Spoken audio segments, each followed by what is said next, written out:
नमस्कार। देश देशांतर में आपका स्वागत है। मैं हूं कुर्बान अली। अलग गोरखालैंड बनाने की मांग 80 के दशक में उठी थी। तब सुभाष घिशिंग ने गोरखा नेशनल लिबरेशन फ्रंट बनाकर इस आंदोलन की शुरुआत की थी।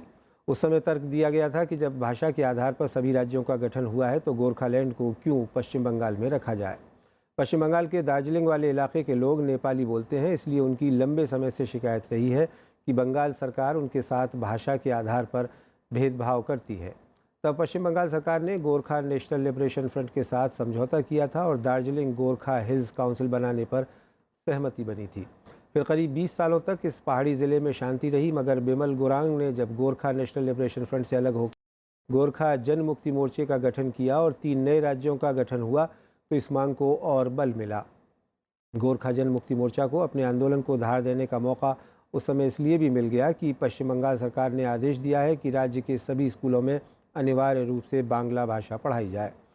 जीजेएम का तर्क है कि राज्य सरकार इस तरह उनके ऊपर बांग्ला भाषा थोपना चाहती है।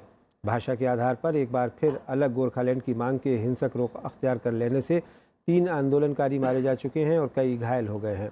अब जीजेएम ने इस आंदोलन को बेमियादी घोषित कर दिया है। उधर पश्चिम बंगाल की मुख्यमंत्री ममता बनर्जी इस आंदोलन को साजिश बता रही हैं। 6 साल पहले भी इसी तरह आंदोलन के हिंसक रुख ले लेने के बाद पुलिस की गोली से 3 आंदोलनकारी मारे गए थे। हालांकि अदालत इस आंदोलन को गैर कानूनी करार दे चुकी है, पर गोरखा जन मुक्ति मोर्चा के नेता अपनी मांग पर अड़े हुए हैं। देश देशांतर में आज बहस इसी विषय पर। इस चर्चा में मेरे साथ जुड़ रहे हैं वरिष्ठ सीपीएम नेता नीलोत्पल बासु, जीजेएम की केंद्रीय समिति के सदस्य संदीप छेत्री, राजनीतिक विश्लेषक प्रोफेसर सुब्रत मुखर्जी और वरिष्ठ पत्रकार गौतम लाहिरी। आप सभी का स्वागत है। मैं शुरुआत सुब्रत मुखर्जी साहब आपसे करना चाहूँगा कि ये जो पिछले 3 दशक से हम समस्या को देख रहे हैं, आखिर ये क्यों बार बार उठ खड़ी होती है और अब फिर एक बार से हिंसक हुई है। 6 साल पहले भी 3 लोग मारे गए थे, अभी भी 3 लोग मारे गए हैं और एक अजीब सी अशांति का माहौल। देखिए, शुरुआत तो बहुत पहले हुआ है, 100 साल से भी ज़्यादा का इतिहास है। याद होगा साइमन कमीशन ने भी इन्होंने मांग की थी कि हमारे लिए आज राष्ट्र बनाया जाए। जो हुआ क्या, स्वाधीनता का बाद तब एक ही कम्युनिस्ट पार्टी था, तब इन्होंने गोरखालैंड का स्वीकृति दिया था, जैसे इन्होंने पाकिस्तान का भी कभी स्वीकृति दिया था लेफ्ट वालों ने। तो उसके बाद ऐसा हुआ कि जब ज्योति बाबू मुख्यमंत्री थे और बहुत लंबे साल तक थे, उन्होंने ये घिसिंग के के साथ एक करीबन पैक्ट कर लिया और उसमें जो उन्होंने जो भी कुछ डेवोल्यूशन ऑफ पावर्स जो बोलते हैं किया था, वो बड़ा हाफ हार्टेडली किया था और उसमें कोई अकाउंटेबिलिटी नहीं थी। और घिसिंग साहब ने भी अपने मनमानी करते थे, उधर चुनाव का प्रक्रिया नहीं मानते थे। और उसके बाद आपका जो इतिहास है, जो घिसिंग का आपका नहीं चली, फिर गुरुंग साहब उनको हटाकर अपने लीडरशिप कायम किया और ममता जी की सरकार जब बनी, उन्होंने कोशिश किया और उसके बाद एक ट्राइपेरेट एग्रीमेंट हुआ जिसमें केंद्र था, राज्य था और ये गोरखा के लीडरशिप सारे थे जी। मिलके एक अच्छा पैकेज चला और ठीक चल रहा था।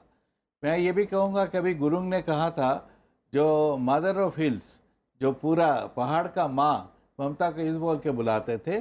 पर अभी हालत में जैसे आपने कहा, भाषा को लेके शुरुआत हुआ। देखिए, भाषा तो एक मैं कहूँगा एक सिंबल है, तो इसको उन्होंने अच्छी तरह उठाया। उसमें 2 कारण हैं। एक तो ममता गवर्नमेंट ने भी एक थोपने का जो बात है, उनको सोच के जंगल महल में संथाली और इधर जो नेपाली है इनको स्वीकृति देना चाहिए था।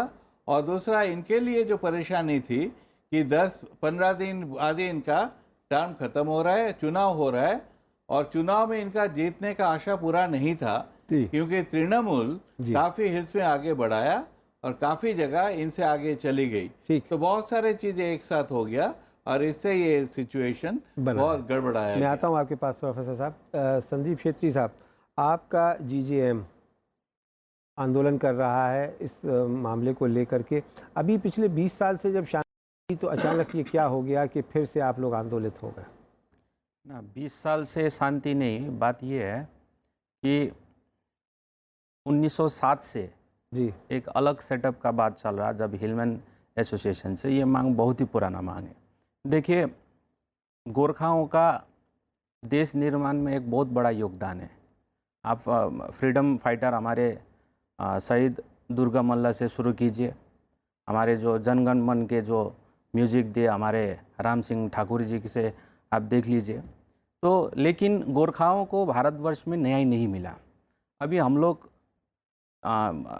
जो 1907 से जो एक अलग राज्य के हम लोग मांग कर रहे हैं within union of our country, हमारे देश के अंदर, जी। तो इसमें नाजायज़ बात क्या है? लेकिन सुभाष घिसिंग ने तो एक समझौता किया था ना। सुभाष घिसिंग ने जो समझौता किया था वो उनका पार्टी का विषय है, लेकिन जो हमारा पब्लिक का जो एस्पिरेशन है, गोरखाओं का जो पूरा भारतवर्ष में लगभग 1.5 करोड़ जो गोरखा बसते हैं, उनके एक अस्तित्व का ये मांग है। तो ये संविधान भी हमें देता है, हमारे भारत के संविधान धारा 3 के क के तहत हम लोग अलग राज्य की मांग कर रहे हैं। ठीक, आप रहिए, मैं आता हूँ। नीलोत्पल जी, इसमें गलत क्या है जो कह रहे हैं? पहले बात तो ये जो प्रोफेसर साहब बोल रहे हैं, मुझे इनका इतिहास का जो व्याख्या है ये मुझे काफ़ी रोचक लगा, क्योंकि कुछ चीज़ें इनको याद आया, कुछ चीज़ें याद नहीं आया। एक बात तो है कि कम्युनिस्ट पार्टी बाकायदा पार्लियामेंट के अंदर ये ऑटोनॉमी के लिए पहाड़ के इलाके के लिए दार्जिलिंग के ये अपना जो राय है, अपना जो विचार है उन्होंने दर्ज किया है। जी। प्राइवेट मेंबर्स बिल भी आई थी, अनंत पाठक जी थे दार्जिलिंग के एमपी, उन्होंने लाया था। तो सवाल ये है 80 के दशक में अचानक क्यों हुआ? 1977 आज ही है 40 साल उस सालगिरह वो लेफ्ट फ्रंट गवर्नमेंट तैयार होने का।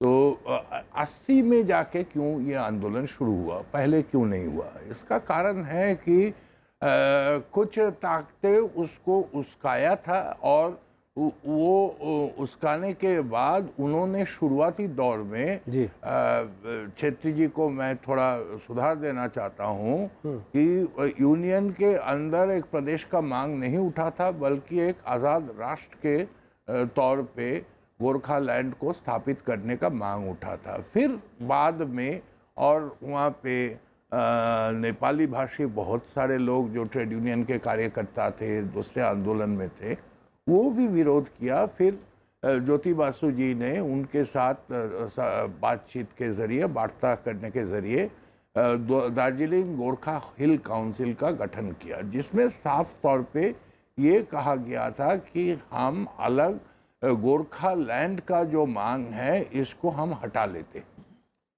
फिर 2006-07 में दोबारा ये शुरू हुआ, जब आपने ठीक कहा कि जब विमल गुरुंग जी ने इससे अलग होके उन्होंने अलग स्टेट का मांग उठाया, और उस समय से मतलब वो मुख्यमंत्री बनने के पहले बाद में पहाड़ का माँ बन गई ऐसा नहीं है। उन दिनों में एक हिंसक आंदोलन जो जीजेएम शुरू किया, उसी समय से तृणमूल कांग्रेस का समर्थन। मैं आता हूँ नीलोत्पल जी, थोड़ा बहुत विस्तार में मैं 2 सेंटेंस खत्म करके मैं छोड़ देता हूँ, क्योंकि इतिहास का बात हुआ है ना, तो इसीलिए क्या सच्चाई है ये भी जानना जरूरी है। और ये चल रहा था, लेकिन अचानक ये जो जीटीए जब गठन हुआ, गोरखा टेरिटोरियल अथॉरिटी, कानून बना के हमने असेंबली में हमारा विरोध दर्ज किया था, क्योंकि वहाँ पे ये बात लिखी गई थी कि हम गोरखा लैंड का मांग को संज्ञान में लेते हुए ये नया कानून बना रहे हैं। वही है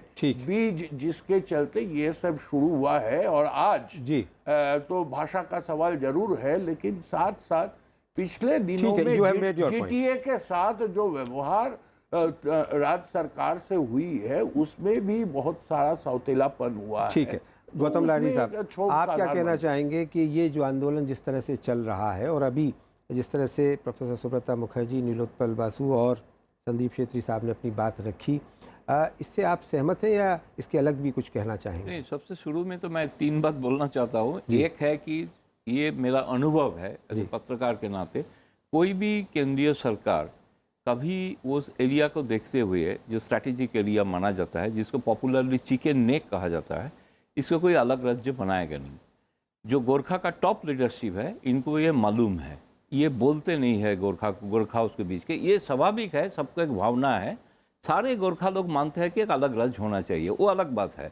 उसमें मैं रिस्पेक्ट करता हूँ, बट पॉइंट है कि संभव है कि नहीं, एक अभी दूसरा बात है कि इनका जो एलाई है, मेजर एलाई जो केंद्र में आज शासन कर रहा है, आज तक इनको जिनका समर्थन से इनका एमपी बनाया है, उन्होंने 3 साल में, आप बता दीजिए, एक बार ये मुद्दा उठाया पार्लियामेंट में? पिछले लोकसभा चुनाव में जो मैनिफेस्टो बना था, मैनिफेस्टो में ये बात नहीं रहा। जब इन लोगों ने ऑब्जेक्ट किया कि क्यों गोरखालैंड का बात नहीं हुआ, तो पहली बार मैनिफेस्टो में एक एडेंडम आया कि नहीं, हम ये मांग को बाद में विचार करेंगे। तो इसको मना जुला के एक समझौता हुआ है ममता बनर्जी, केंद्र सरकार और गोरखा की गोरखालैंड टेरिटोरियल एडमिनिस्ट्रेशन होगा। उसमें गोरखालैंड नाम लेके भी चर्चा हुआ था। तो इसमें ये तो बीज है, ये तो स्वाभाविक बात है। लेकिन जब जब गोरखा लीडर्स अपने ज़मीन पे वो खिसकते हैं, उनके तरफ से लोग दूसरे तरफ चला जाता है, तब ये सेंसिटिव इशू उठाते हैं। ठीक, संदीप छेत्री साहब कुछ कहना चाहेंगे आप? ना, ऐसा बात नहीं है। देखिए, जब जीटीए का समझौता हुआ था तो जीटीए का समझौता में हम लोग खुल के, क्योंकि वहाँ पे तो 3 पार्टी था, जीजे में एक पार्टी था, राज्य सरकार एक पार्टी था और सेंट्रल गवर्नमेंट एक पार्टी था। तो वहाँ पे तो इन रिटर्न लिखा हुआ है कि without dropping the demand of separate state of Gorkhaland, कि हम लोग ये एक व्यवस्था में जा रहा है।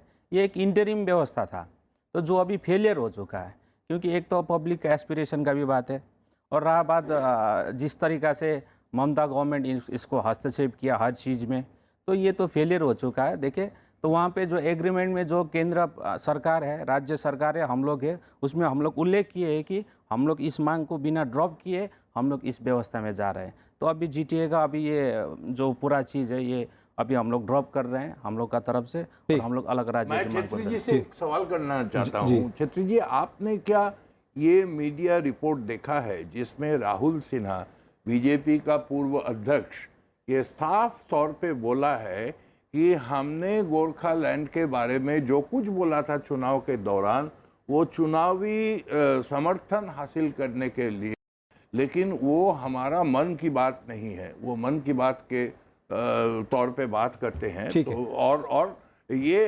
गोरखालैंड हम समर्थन नहीं करते, ये आपको मालूम है क्या?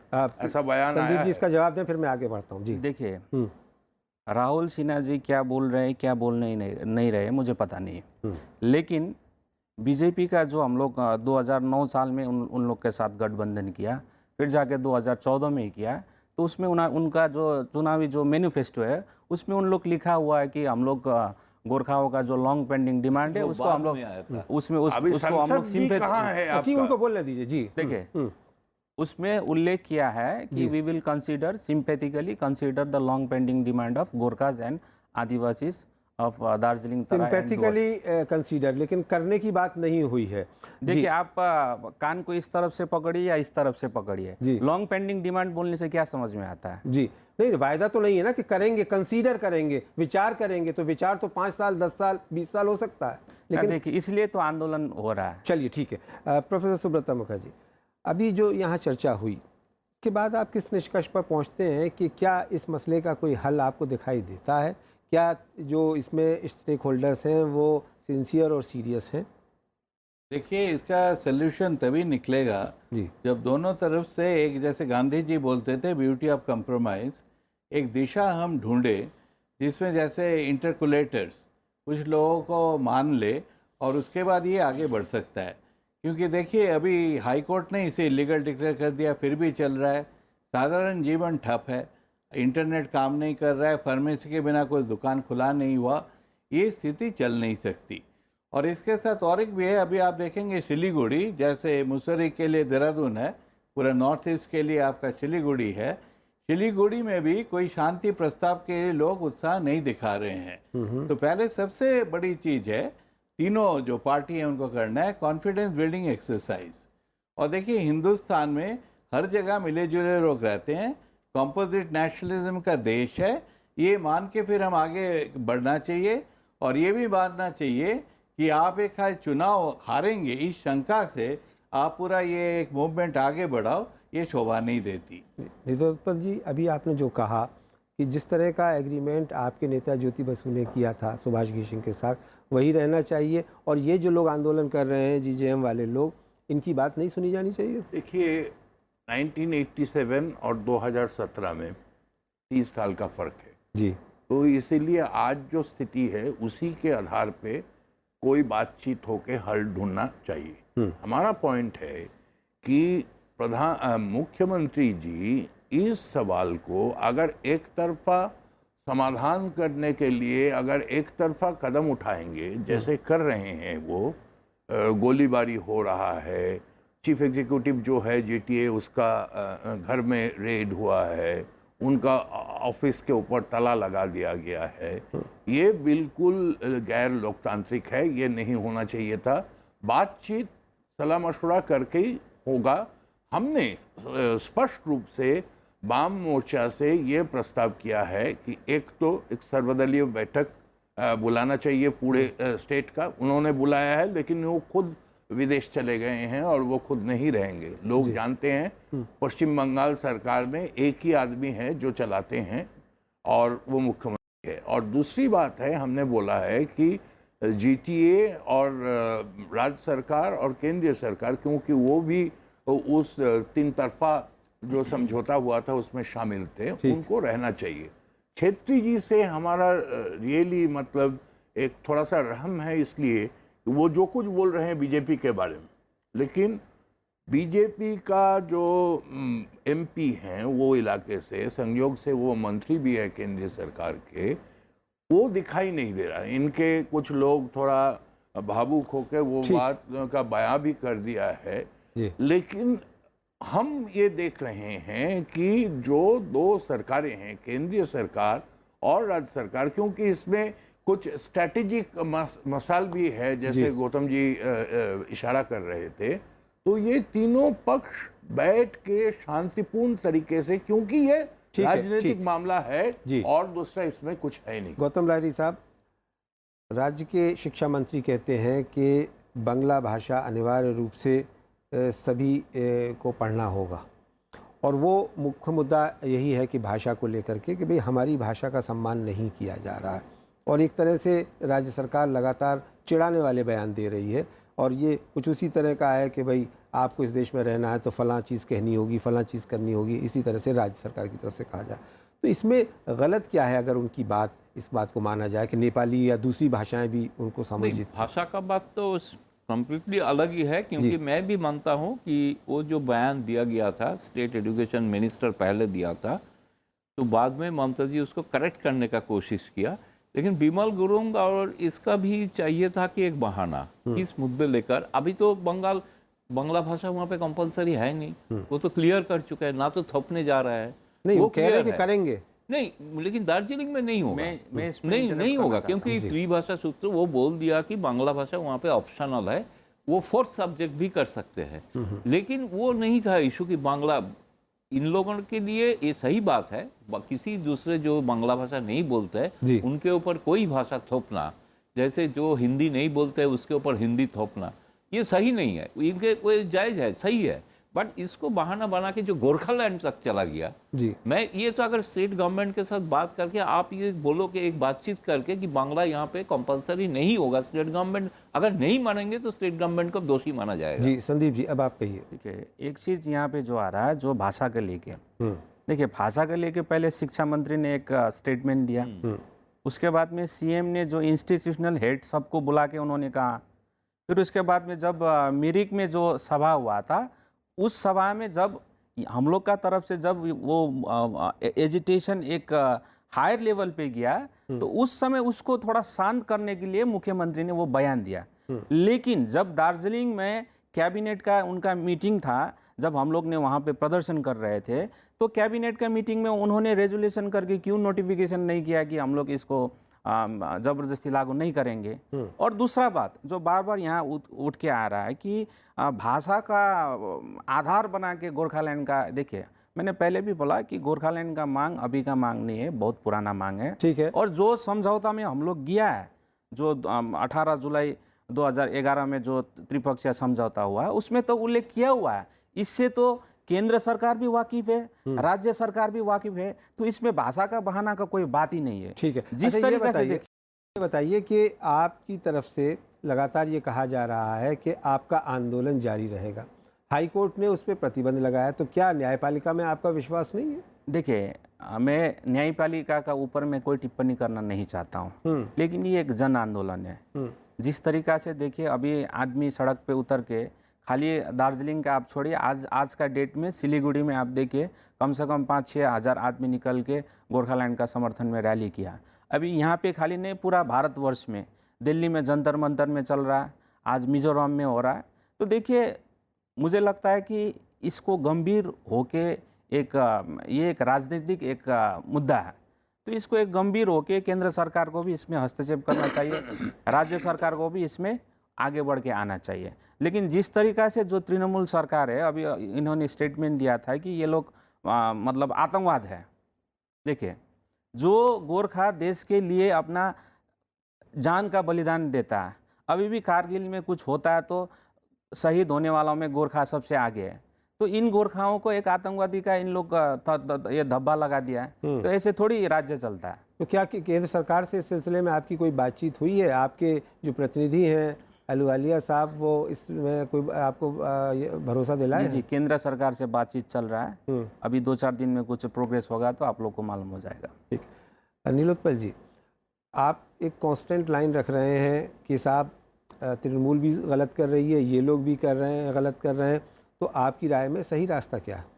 सही रास्ता तो यही है, मतलब गलत कर रहा है, मतलब मैं घटना का जो विवरण है वो ही मैं बयां कर रहा हूँ। मैं बोल रहा हूँ ये ऐसा एक सवाल है, बहुत ही मतलब संवेदनशील मामला है और ये बातचीत के जरिए हल करना चाहिए और बिना बातचीत के नहीं होगा। तो इसलिए बातचीत के लिए वातावरण निर्मित करना ये प्राथमिक रूप से राज्य सरकार का जिम्मेदारी है।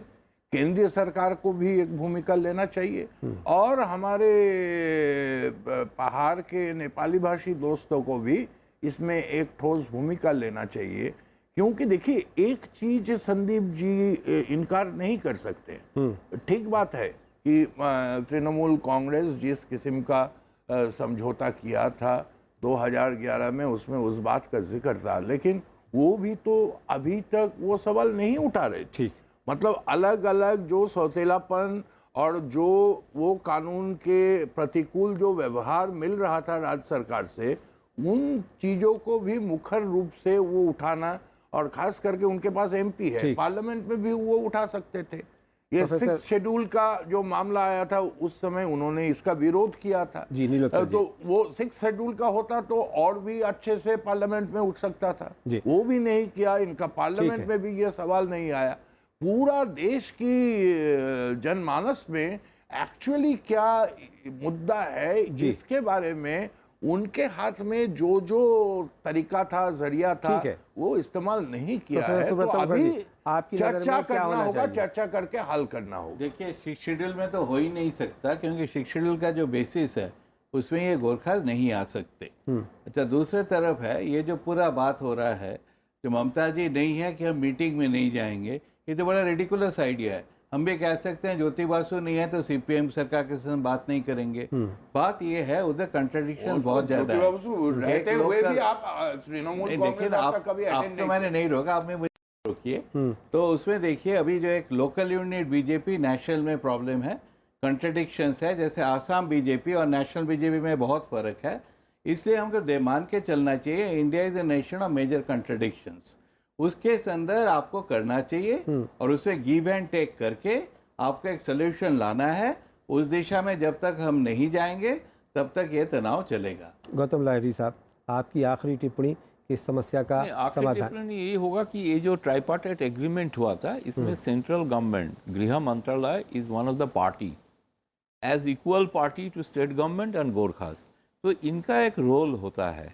इस मामले में ये सिर्फ गोरखा और राज्य सरकार का बीच का मसला है नहीं, क्योंकि आप अगर देखेंगे उस जो एरिया है, उस एरिया में अगर प्राइम मिनिस्टर मोदी का जो एक्ट ईस्ट पॉलिसी है, अगर वो सिलीगुड़ी ठप हो जाएगा, गेटवे ऑफ नॉर्थ ईस्ट, तो इनका पॉलिसी फेल हो जाएगा।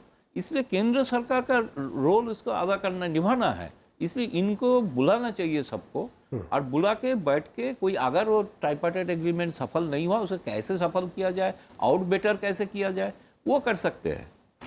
चलिए, बहुत बहुत शुक्रिया गौतम लाहिड़ी साहब, प्रोफेसर सुब्रता मुखर्जी, नीलोत्पल बासु और संदीप छेत्री साहब हमारे साथ इस चर्चा में जुड़ने के लिए। तो गोरखालैंड में हालात सामान्य नहीं हैं, वहाँ शांति बहाली होनी चाहिए और सभी स्टेक होल्डर्स के साथ मिलकर केंद्र सरकार को इस समस्या का स्थायी और दीर्घकालीन हल तलाश करना चाहिए। देश देशांतर में मेरे साथ इतना ही। नमस्कार।